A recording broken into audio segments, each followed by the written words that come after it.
Thank you. So I think at World Fish we have really done gender progressive work over the past, several years in terms of setting the agenda for gender equality and social inclusion and market involvement for women, men, and marginalized groups.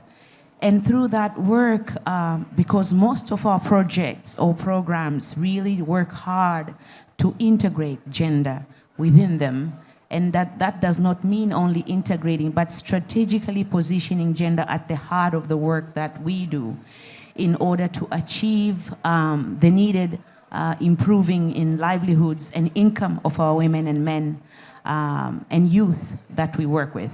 So at World Fish, we have found actually or come up with 5 pathways for improving gender equality situation and economic empowerment.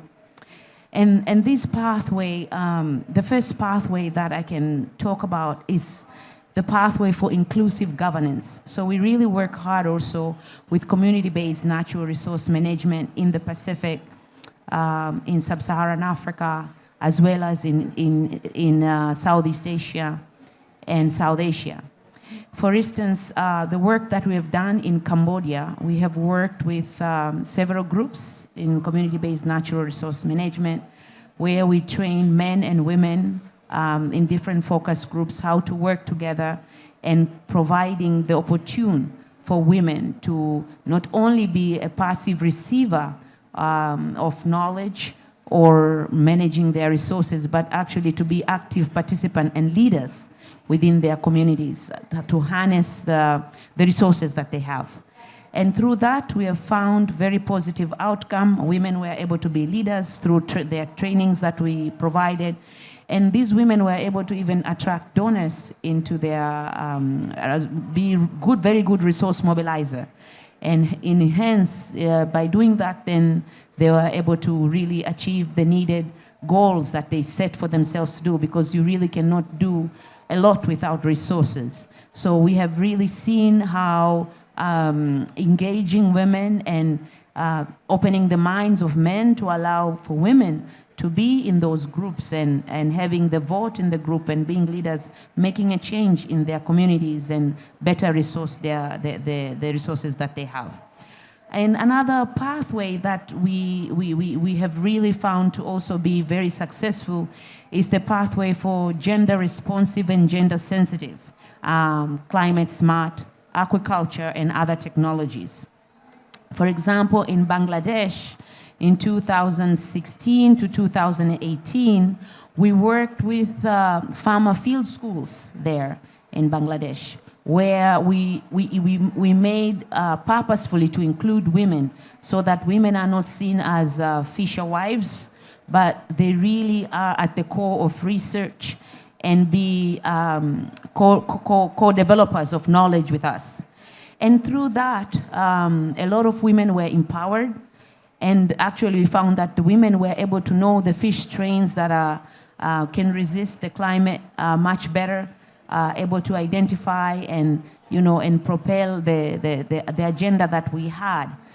And not only that, but it increased the power of decision making of these women. When we did a survey at the end of the study, we found that 75% of the women who were engaged with us had a lot of autonomy now in decision making within the household, and also were able to generate good income for their household.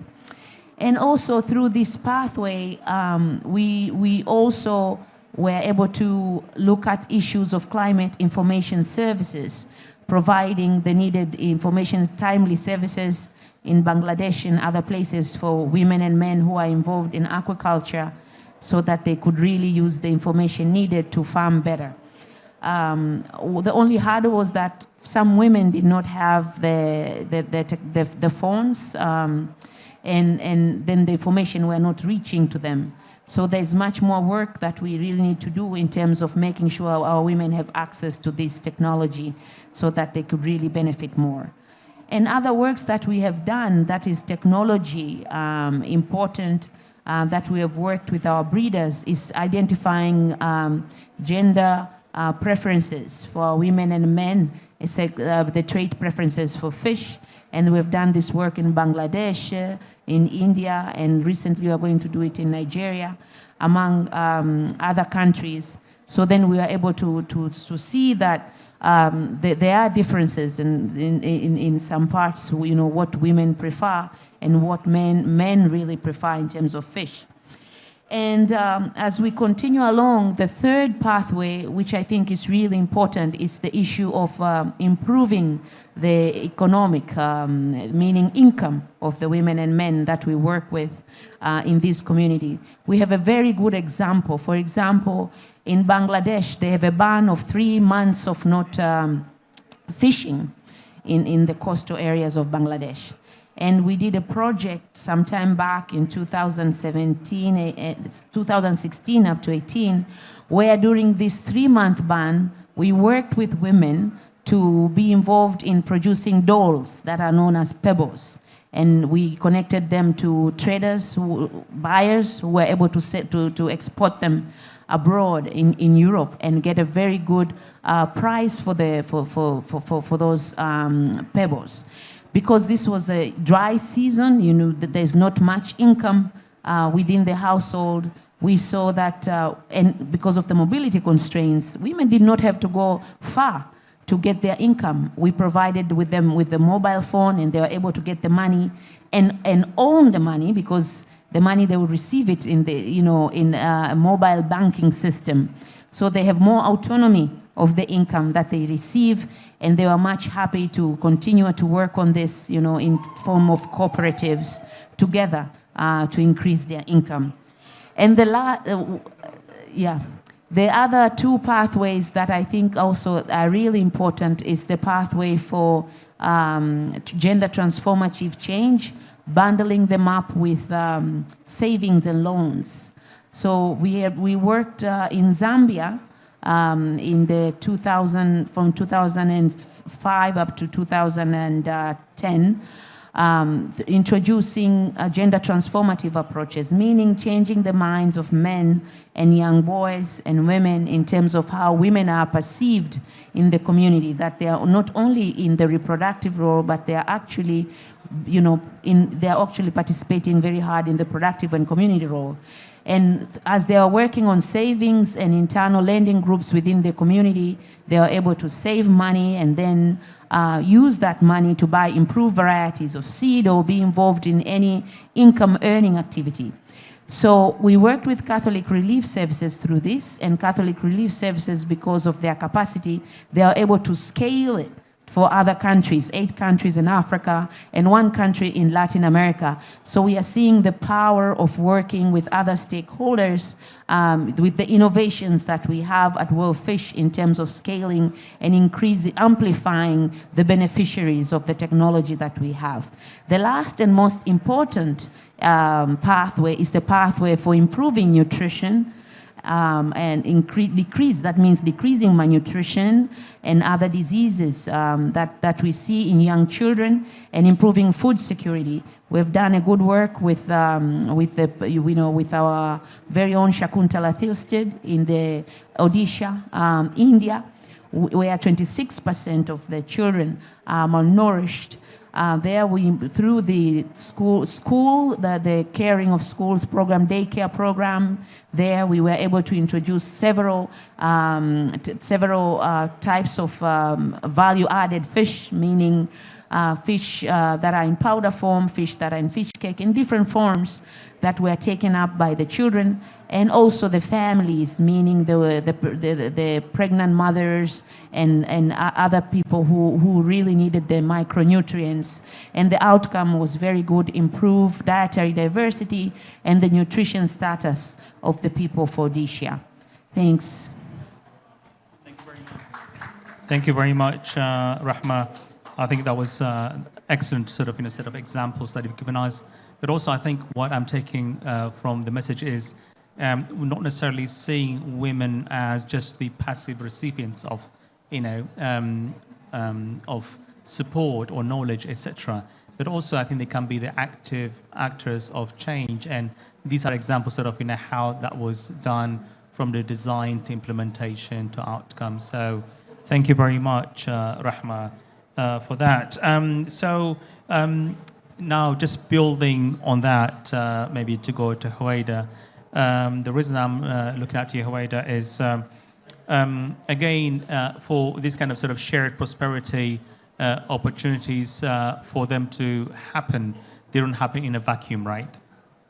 You know, they need functioning market systems, right? So, because one of the systemic barriers that we see that's holding communities back from realizing their prosperity aspirations is market exclusion, right? Be it financial exclusion, as Rahma was saying earlier, but also exclusion from a number of market and non-market services.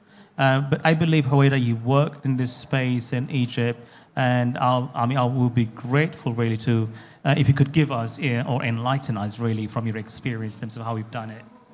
Thank you so much, Dr. Assam, and I'm happy to be part of this panel. Actually, before going to what we incorporated in our work in CARE Egypt, I would like to shed the light on the Egypt vulnerability to the effects of the climate change. And yes, Egypt is vulnerable to the effects of climate change, particularly the Delta region and the coastal cities. They are recognized as one of the 3 world extreme hotspots due to the effects of the climate change, or due to the flooding and sea level rise and salt water intrusion, and also the coastal storms. From the other side, also that affects greatly the fisheries and aquaculture as one of the main pillars for food security in Egypt. They represent around 25% of the household protein intake, and also source for jobs for around 1 million people in Egypt. And this is 1 million directly and indirect. And this was recently reported in the World Bank Climate and Development on Egypt. It was recently issued in November 2022. In CARE Egypt, and our strategy in intervention towards enhancing access to food and water and nutrition is to use some approaches, and one of the approaches to build resilience is to embed the climate smart agriculture approach. The climate smart agriculture approach proved to be one of the best management of resources like water, cropland, and livestock and fisheries. We implemented the climate smart agriculture approach in different projects, either agriculture or aquaculture, and it proved to be a real success. In our way to incorporate this approach, we do what we call it in our tools and our global approaches, that we use the climate vulnerability and the capacity analysis tool. In this way, we go in depth into the communities to identify their needs and the context, and to customize the interventions that best suit their culture and context and their needs. And yes, it proved to be a real success when we incorporated these tools. And also, we have many programs that we incorporated the smart agriculture approach in our work. Maybe I can give you some of the examples on the Streams project, one of the projects that we used, and one of the projects that implemented from 3 years ago. And it was implemented by CARE and Egypt and led by WorldFish. I will give you maybe more in the second. I can give you, okay.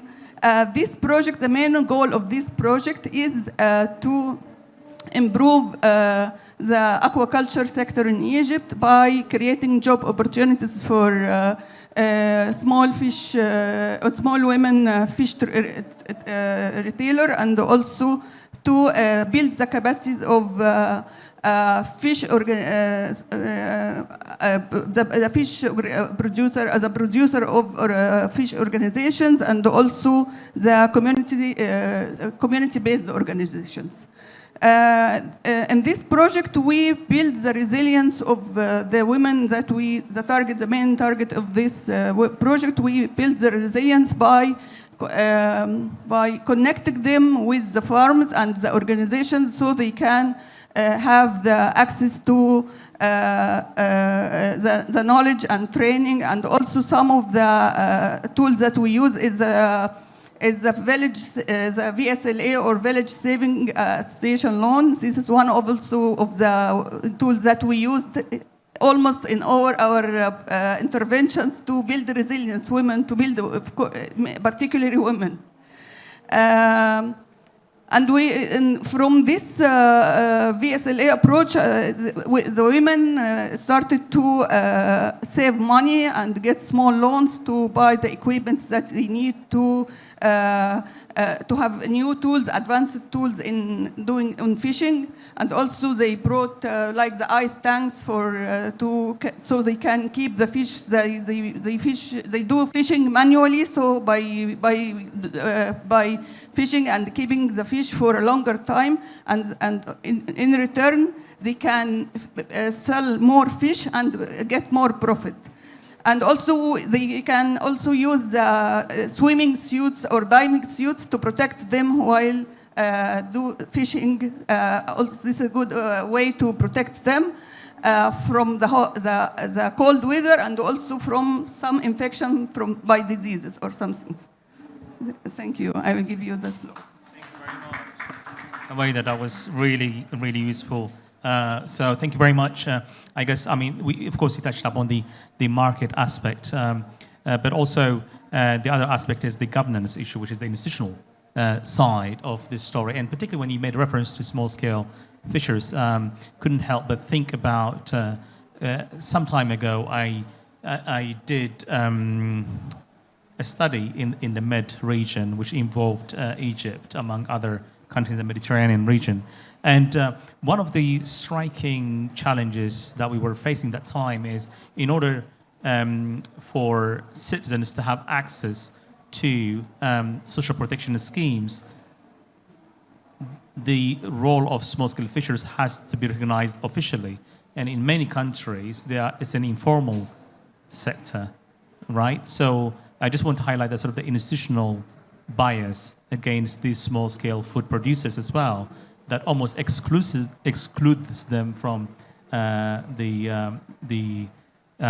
from these kind of protection schemes, for instance. That needs to be addressed. But we'll get to that one in a minute. But I'm looking at our colleague if we have any question coming online, or maybe from the audience if there are any questions directed to. Okay, Dr. Ahmed. Okay, thank you very much, Dr. Assam. It's not a question, it's a comment. Through STREAM project, Ms. Suaida, 2,000 women retailers approached under this project. So this was the second phase of cooperation between CARE and World Fish. In phase 2, under STREAM, 2,000 women retailers in Kafr Sheikh, in Fayoum, in Sharqiya were approached through training, direct or indirect. Direct training or indirect women trader trained others. In phase 1, there was about 1,000 women retailers supported through training, capacity development, and equipment, smart tools for marketing. In Fayoum, for instance, some women retailers moved from sitting in a street and fragile situation under direct sunlight to having equipment, elegant equipment with good facility, allow fish to stay alive for longer time, and do cleaning and cutting and cooking in clean environment and good hygiene to be sold. This was a very good work by late Dr. Khalid Allah yarhamu.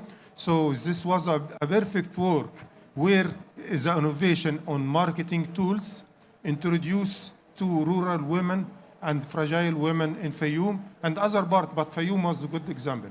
Thank you very much.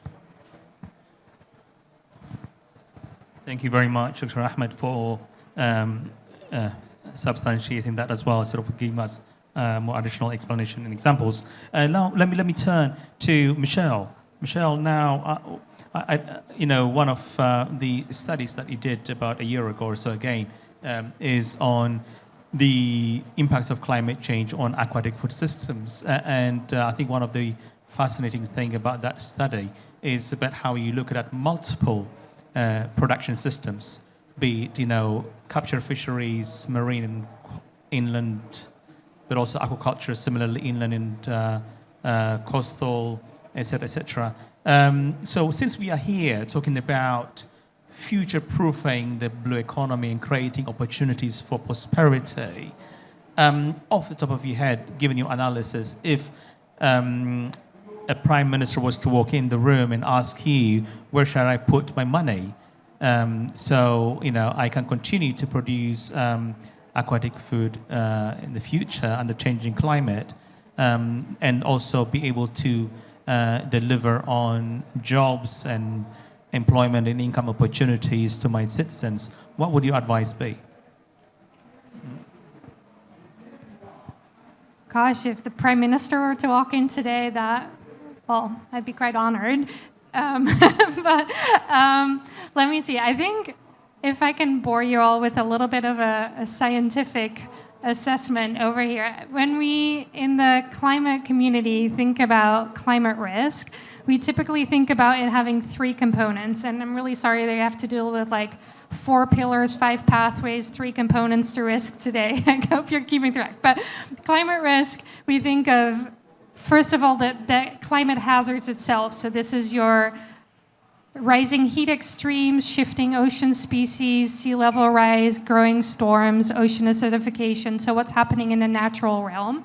We can think about the exposure, so how dependent are people in a given country or community on, in this case, fisheries and aquaculture for nutrition or economies or jobs. And then finally, we think about this vulnerability component. So do we see high rates of poverty, inequality? Do we see high existing rates of malnutrition? What are the access to financial services like, or to education? And one of the things that struck me most about the analysis that we did was that, first of all, there's a really big overlap in the countries where there's high hazards and high exposure. So many of the countries that do depend really strongly on fisheries and aquaculture is also places where we see really rapid warming. We see marine species shifting away. We see rising risk of drought. But then on top of that, many of these countries are also the ones that are most vulnerable. And I think so far a lot of the discussion here has really been focused on, okay, what are our mitigation goals? What are our adaptation targets? So, okay, how can we reduce these hazards, and how can we make our fisheries and aquaculture work within these hazards? But if we don't get this vulnerability dimension down, then climate risk will continue to persist into the future. So I guess, first of all, now that oceans and food are starting to be increasingly on the agenda here at COP, let's make sure that mitigation and adaptation targets include fisheries and aquaculture, but then I think more importantly, the kinds of programs that Rahma and Huwaida highlight are really the ones that are about removing structural barriers, and they really talk about the community level, but I'm already seeing a lot of exciting conversations around, for instance, debt cancellation or debt swaps for investments in healthy ecosystems and thriving communities. And I'm crossing my fingers Jeremy will be able to make it, because he'll be able to talk about a specific example. But if not, I encourage you all to sort of focus on that area of work as a pathway for investment.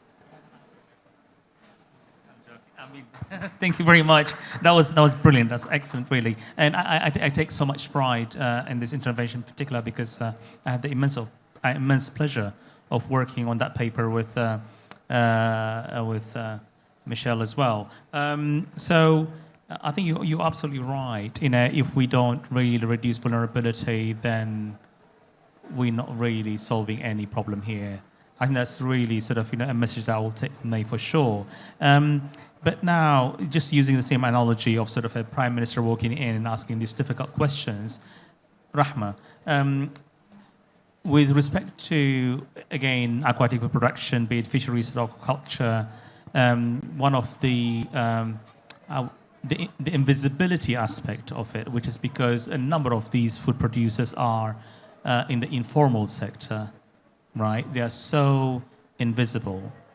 And as a result of that invisibility, there's a lack of understanding of the contribution of these food producers in the national economy or in creating jobs, et cetera, et cetera. And as a result of that, there is this chronic lack of investment towards the sector. So what does it take, again, to realize shared prosperity and the changing climate in the blue food sector? Is it about formalizing the informal sector, or what?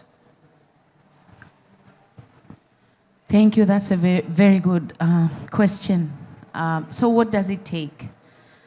I think it takes several things. And one of the most important things at the macro level is for us researchers, as well as development practitioners who are working either at the higher level or at the grassroots level to make sure that sex and gender disaggregated data is collected as we work on any intervention that we plan to work with, or as we are designing a project, to make sure that is very well included.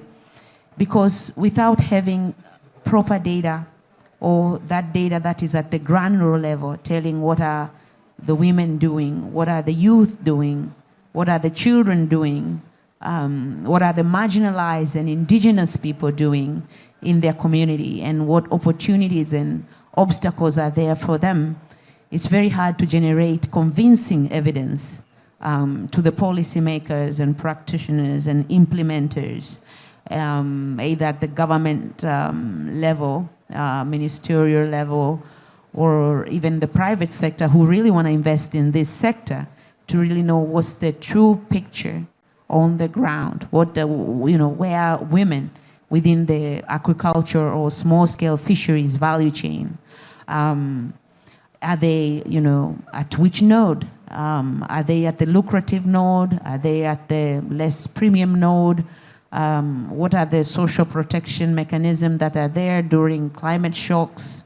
How do they cope when there are shocks within the system? Be climate, be health shocks like what we had, like COVID-19. All of that, we need to take that into account. So very good data is much needed for that, and that will attract even donors who want to invest in this sector, in the development arena. It will even create a need and an urgency within the ministries of rural development or women, among others, to really set gender-sensitive budgeting in the sector of the fisheries and aquaculture, because without evidence, it's really hard to see the need to put money. You put money where there's a need, and where you see that we will make progress, that we can show and advance their livelihoods. So I think that's where we can really start to think of that. And then the other key aspect is working in multi-sectoral approach and multidisciplinary approach. Organizations that are coming from private sector, from the government, civil society, the donor agencies, sitting down and having dialogues, but not only within themselves, but including the small-scale fishers organization within their dialogues, so that they could hear the voices from the ground. What are the issues that they're facing? Be women, men, indigenous, disabled, among others that are forgotten, to be able to voice their issues and without any hindrance, so that they could be taken into account into that. And then from the multi-stakeholder, then of course multidisciplinary. So we really don't want a room that's only marine fisheries expert, but we want a room that has experts of all fields, be anthropology, sociology, economics, working together, be at the ministry or agencies like ours, which are research, to really sit together and see how to unpack and unveil a program that is more gender responsive and gender inclusive and strategic to address the needed issues that we see on the ground. So that's what I can say. Thank you very much, Rahma. And I think it's just a really nice segue, also to welcome Jeremy. Thank you very much, despite your very busy schedule, for making the time to come and join us today. Jeremy, sorry, this is not the best way to welcome you with a question, but I hope you don't mind me asking a question, because we're talking about realizing shared prosperity through blue food or aquatic foods here. And you come from the Seychelles, and one of the champions of local empowerment, empowering local communities, championing indigenous knowledge and local knowledge in a number of platforms, be it the FCCC COP, the BNJ, and a number of other platforms, Jeremy. So I would like to hear from you, sort of, your experience in terms of,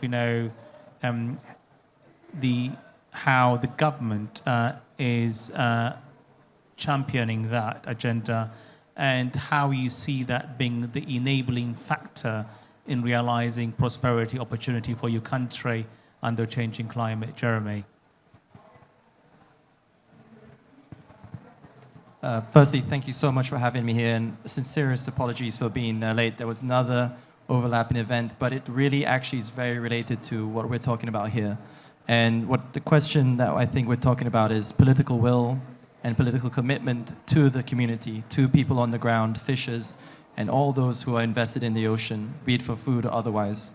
I think what Seychelles is known for as a big ocean developing state, 95% of our territory is ocean. We are a blue economy champion for Africa.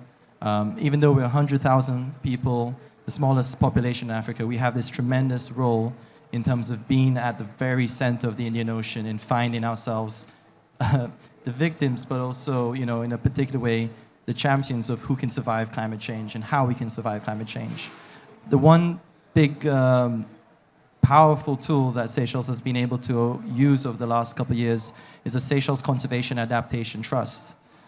This is an outcome of the Debt for Nature swap that the government of Seychelles, the Nature Conservancy, the various creditors, such as the Paris Club, engaged in a debt swap for the first of its kind. And now you've seen it replicated in Belize, you've seen it replicated in Barbados, and I'm sure you'll see it replicated not only small island developing states, but also larger states, with the issue of debt and the issue of needing to protect the marine space.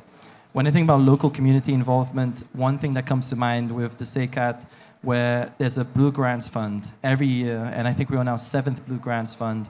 Every year, approximately $500,000 to $700,000 worth of grants are distributed to the community, to scientists, to CSOs, and this has become one where I myself I'm a beneficiary through the Seychelles Islands Foundation. We've used that grant money to do projects. Now, the one that comes to mind, and that is a really powerful example, is the Poilin Fisheries voluntary closure. And Dr. Jude Bijou from Seychelles is really the person who, with the community of fishermen on our second most populated island, about 8,000 people, were able to do a feasibility study and really do the science. I think it's been discussed about the kind of evidence that's needed. And what happens when you have evidence, people follow that evidence, good things happen. They were able to figure out how we can basically, during our southeast season, prevent fishermen and fisherwomen going further out at sea, risking their lives by basically closing in the northwest season, the calmer season, a place where there's fish, but in the sense of when it's calm, you can go further afield and be less at risk. but when it's rough, you can basically go to this area. So we're able to put less pressure on these areas. And they've seen not only an increased amount of fish, but also the size of the fish. And so this kind of, I want to say, almost crop rotation, but really this understanding of what is in your water and how you can best manage it is key. There are so many different projects I could take from the Seychelles Conservation Adaptation Trust. Some involve in seaweed, some involve in really important science when it comes to understanding how fish end up on a dinner plate in a hotel and how those fish should be there or should not be there. So I really, really think that this is a model for not only small and developing states, but anybody who's interested in basically ensuring that the community and those who are part of the community, be it as academics, be it as consultants, can really bring the community along to find good food that is sustainable. Thank you very much, Jeremy. But also, since you have that sort of the pink badge there as a member of the party here, as a participant of the party, sorry, if you don't mind me asking this question. When the idea of loss and damage was flagged some years ago, it was regarded as something insane. But now we're getting inching closer to, institutionalizing that at least. Maybe not necessarily having commitment with respect to money, but at least institutionalizing loss and damage in our framework. And now let me propose another insane idea. If we were serious about shared blue prosperity, for instance, or shared prosperity in general, and the changing climate, do you see that taking some traction in the UNFCCC COP negotiations in terms of, because the biggest whale in the room that we haven't really addressed is the finance bit, right? You cannot realize shared prosperity without significant investment, right? Could there be a pathway through the UNFCCC framework to institutionalize that in the framework and to create a financing mechanism for shared prosperity under changing climate? Yeah, your thoughts, please, Jeremy. Yeah, thank you for that question. I have to preface that and disclaim that as an Alliance of Small Island States fellow who's taking part in these negotiations, this is my first COP, things are still at play. But let's go back to 32 years when loss and damage came up before the UNFCCC came up. These are things older than me. I'm just 28. So as I understand it, basically loss and damage is not an insane idea. It's a perfectly legitimate idea. It's absurdity not to figure that out, right? So we find ourselves in a situation where $500 billion a year goes to the fossil fuel industries. $1 trillion goes to environmentally harmful subsidies. Now, we're not taxing these environmentally harmful activities, and we're paying the price. Our SIDS, and I can speak to many other vulnerable countries, but speaking to SIDS, 2% of our GDP each year is lost to loss and damage. This number is only going to increase. And certain countries, you look at Dominica, with one hurricane, they lost 224% of their GDP in a matter of hours. That happens to a country like the United States, you're looking at $50 trillion wiped off. And that's the kind of scale we need to think of it, because it's not just small island states, it's going up.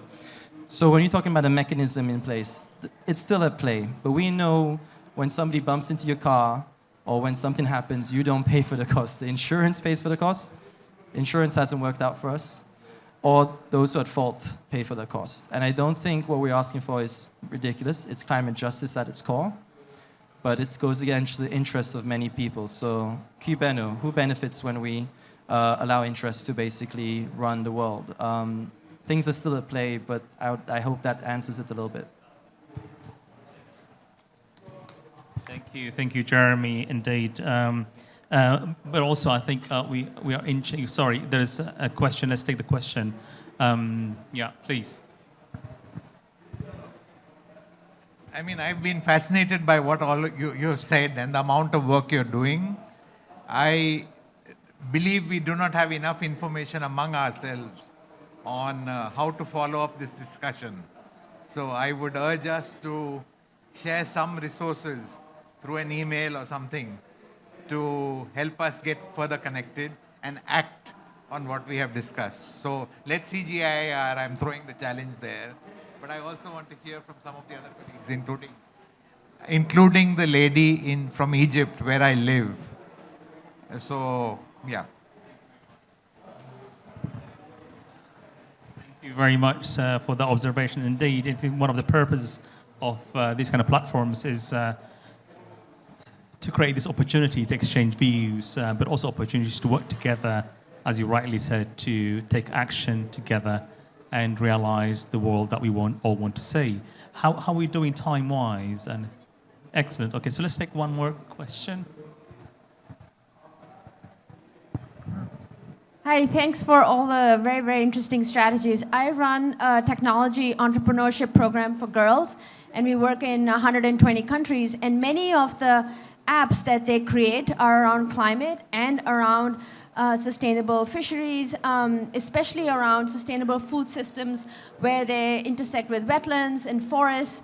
One of the things that I've been curious about, and throughout COP I haven't really heard, is when women are, they're always sort of supported, and of course, it's an important strategy, but strategies for empowering women never include technology.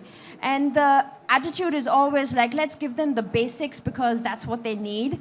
And working with young girls, I've been seeing from all around the world that, of course, they have technology, they have smartphones, and we should have much higher expectations that women can actually use technology to tackle some of these problems, because then they can firstly gather a lot of data to show what the problem is that can be then easily communicated to their governments, but then secondly, the feedback loop of positive action and moving more communities to support can go faster. So I've not heard the word technology with women, and I'm curious about why not.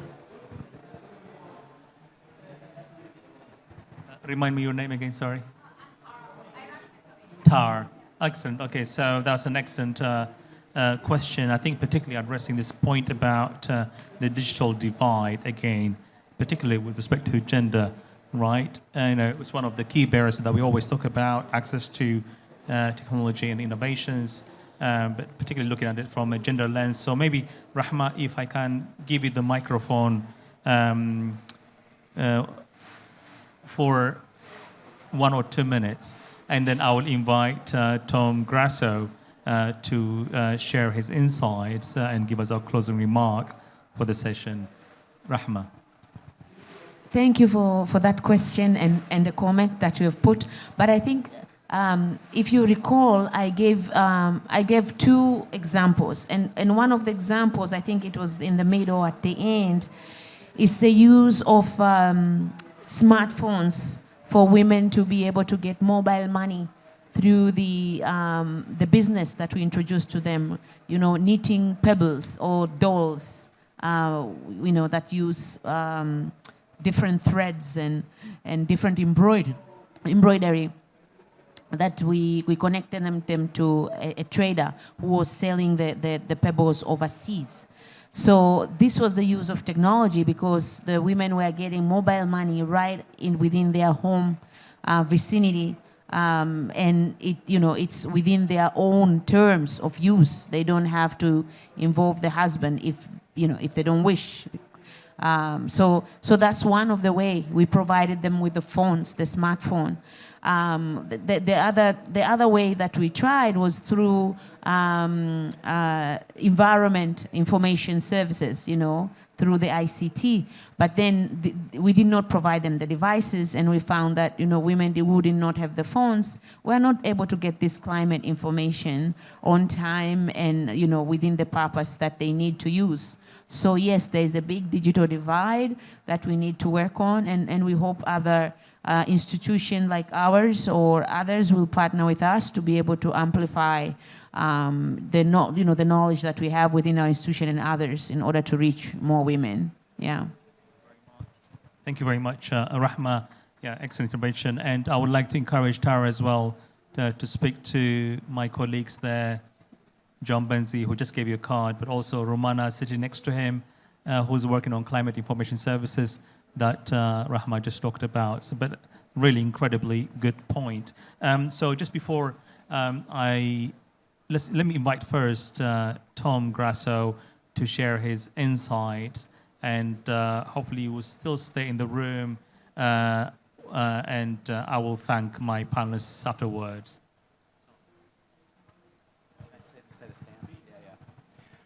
Thank you very much. So maybe a couple of observations. So I've been working on fisheries for longer than I care to admit, but let's just say ancient history was the 1990s. The UN Code of Conduct for Responsible Fisheries is over 25 years old. The conversation around fisheries at the time was about the oceans were losing fisheries and it was a lost cause. And the people sitting around the table at the time were people my age and of my gender, and mostly from the global north. The difference here today is remarkable, and the conversation is remarkably different. We're not talking about things losing anymore. We're talking about the opportunity for communities to thrive and to prosper.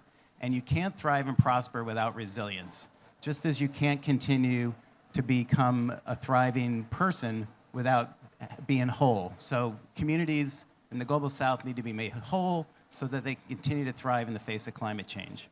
So I'm really honored to be here with all of you today. This is a remarkable conversation. It wouldn't have occurred 25 years ago today, but it's happening today, and that's what gives me hope about the future.